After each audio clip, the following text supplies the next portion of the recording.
Pero ahora les propongo hablar de economía y específicamente de la construcción. ¿Qué tal, María Inés Frappicini del CREVA? ¿Cómo te va? ¿Qué tal? Muy bien, muy bien. Bueno, ¿qué tema la construcción? ¿Cómo está? ¿Está en el altibajo? Bueno, ahora me lo vas a decir. Bueno, hace algunas semanas habíamos estado hablando particularmente de la actividad inmobiliaria. Así es. De la situación de la plaza inmobiliaria de Bahía Blanca, y habíamos dicho que era una situación regular, aunque había habido un repunte en el último tiempo. Pero muy emparentada con ese mercado está la actividad de la construcción. Es decir, normalmente cuando hay mucha compra-venta de propiedades, eso es un incentivo para construir más, claro, y suelen ser tendencias que van acompasadas. Pero no siempre pasa esto. A veces hay comportamientos un poco extraños, tal vez. ¿Están disociados un poco uno de otro? A veces pueden llegar a estar disociados, como lo que pasa actualmente. Entonces, vamos a ahondar un poquito en el tema de construcción específicamente, en base a las estadísticas de la Municipalidad de Bahía Blanca, concretamente la cantidad de metros cuadrados autorizados para nueva construcción, que llegan hasta el mes de agosto. Si está la placa ya la vemos, así vamos hablando sobre ella. Entre enero y agosto de este año se autorizaron aproximadamente 201.000 metros cuadrados de nueva construcción, es decir, casi un 24% más que en igual periodo del año pasado. Esto en términos generales. Ahora, en esta placa lo podemos ver discriminado por tipo de inmueble, ¿sí? Y vemos que las viviendas lideraron ese incremento con un 35%, es decir, el total de metros cuadrados autorizados superó en 24% el año pasado, pero por encima de esa marca estuvieron en particular las viviendas. Los departamentos y los locales también tuvieron un incremento, aunque en menor grado, 23% y 9%. Es decir, una buena situación liderada por viviendas. Este comportamiento de las viviendas no es novedoso de este año, lo venimos viendo desde hace 2 o 3 años. Entonces, en la siguiente placa vamos a ver una ampliación de la tendencia, ¿sí? Vamos a ver un poquito qué ha pasado desde el 2010 a esta parte. Antes de una pregunta que quedó pendiente. Sí. Hablas de viviendas unifamiliares. ¿Los planes del gobierno por crear tuvieron algo que ver en ese incentivo para que se aumentara más la construcción de viviendas y no de departamentos, que por ahí son grupos fiduciarios? En forma reciente, sí. Digamos, tenemos que destacar eso como un elemento de gran incidencia. Pero después vamos a ver otros elementos que han incidido desde antes, porque vos fíjate acá lo vemos, que desde 2000, tomamos como fecha de inicio 2010 hasta 2013, excepto en 2010, las viviendas en donde vemos con la línea de tendencia azul siempre estuvieron por encima de lo que es construcción de departamentos, que vemos con la línea roja, y construcción de locales comerciales que se grafican con la línea verde. Es decir, excepto en 2010, en los últimos años siempre estuvieron por encima, es decir, antes del lanzamiento de los Procrear.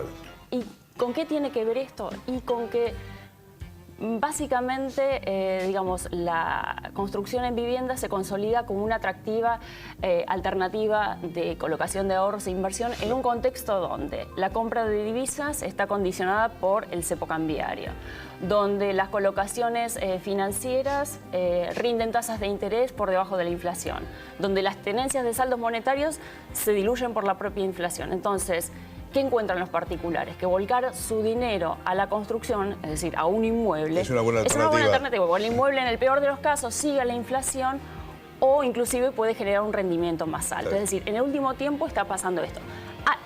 Anteriormente han sido otros los sectores estrella, por ejemplo, la construcción de departamentos en los años 2005, 2007 ha liderado el sector. De hecho, el CREVA ha hecho relevamientos y ha constatado en la zona del micro y macrocentro en forma simultánea unas 100 construcciones al mismo tiempo, pero en un momento donde se vendían más departamentos. Hoy en día, digamos, está en baja la compraventa de departamentos y, consecuentemente, se cae también la construcción. Lo mismo con los locales comerciales. Han tenido una buena performance luego del 2002 con la reactivación comercial, pero hoy en día que hay una desaceleración comercial, también hay menos interés en construir locales. Entonces, vamos a ver en la siguiente placa que ilustra claramente el comportamiento diferenciado, lo que decíamos antes, entre compra-venta, es decir, entre mercado inmobiliario y actividad de la construcción. Vamos a tomar un índice que va a tomar valor 100 para el año 2012, es decir, vamos a evaluar los 10 años siguientes a la salida de la convertibilidad. Partimos en 2002 con un valor 100 tanto para construcción y para actividad inmobiliaria. Y fijémonos ¿Qué es lo que pasa? La actividad inmobiliaria se mantiene más o menos estable, con algún pico en 2005, 2006. Después empieza a caer y ya hoy en día vemos que tiene valores negativos. La construcción, con altibajos, pero ha seguido una tendencia aproximadamente creciente. Y para entender por qué esta gran brecha, tenemos algunos indicadores claves en el cuadro siguiente. Claro, porque parecería que tenían que ir medio parecidas, ¿no? Es lo que decíamos. Parecía que en general tienen que ir parecidas, pero a veces se dan fenómenos como estos que acontecen últimamente en Argentina, donde, y bueno, pueden estar explicados claramente este tipo de comportamiento. Bueno. En el último cuadro que tenemos para mostrarles, tenemos los indicadores claves para entender esta situación. Ahí tenemos. Tomando nuevamente el periodo 2002-2012, es decir, este periodo largo de 10 años que nos permiten ver en perspectiva la cuestión, ¿en cuánto se incrementó el salario nominal promedio, un salario en blanco promedio informado por el Ministerio de Trabajo? Un 770% en los últimos 10 años. 7 veces, casi 8 veces creció. Casi 8 veces. En el mismo periodo, la inflación minorista, medida por estimaciones privadas, no la inflación oficial medida por el INDEC, sí, ha sido hasta el 2012 del 315%.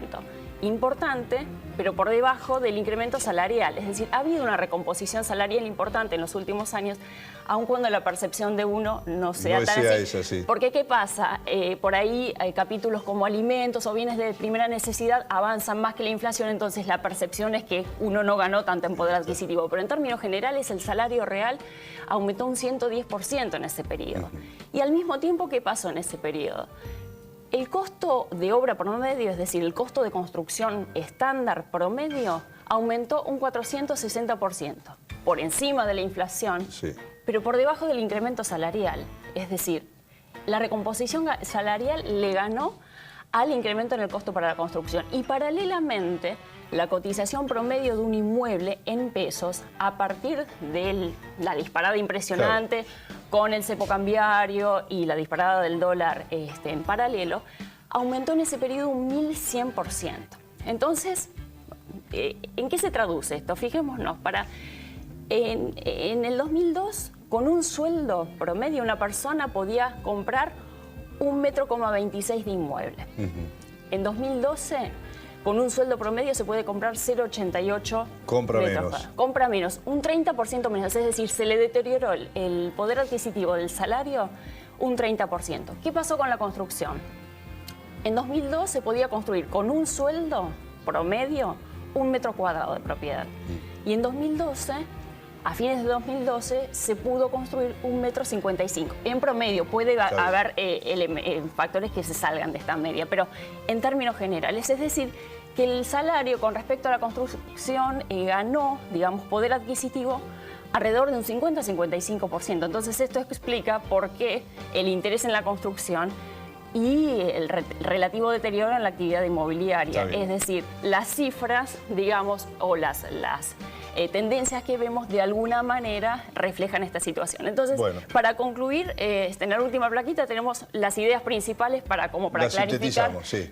Entonces, en resumen, ¿qué podemos decir? La construcción anda bien, realmente es un sector clave que anda muy bien en el último tiempo, en particular en los últimos años y en este año en particular, liderado desde hace 3 años más o menos por las viviendas particulares, por los factores que recién analizamos. Contrasta realmente con la actividad inmobiliaria, donde vemos una caída a pesar del repunte puntual que ha habido en el último mes.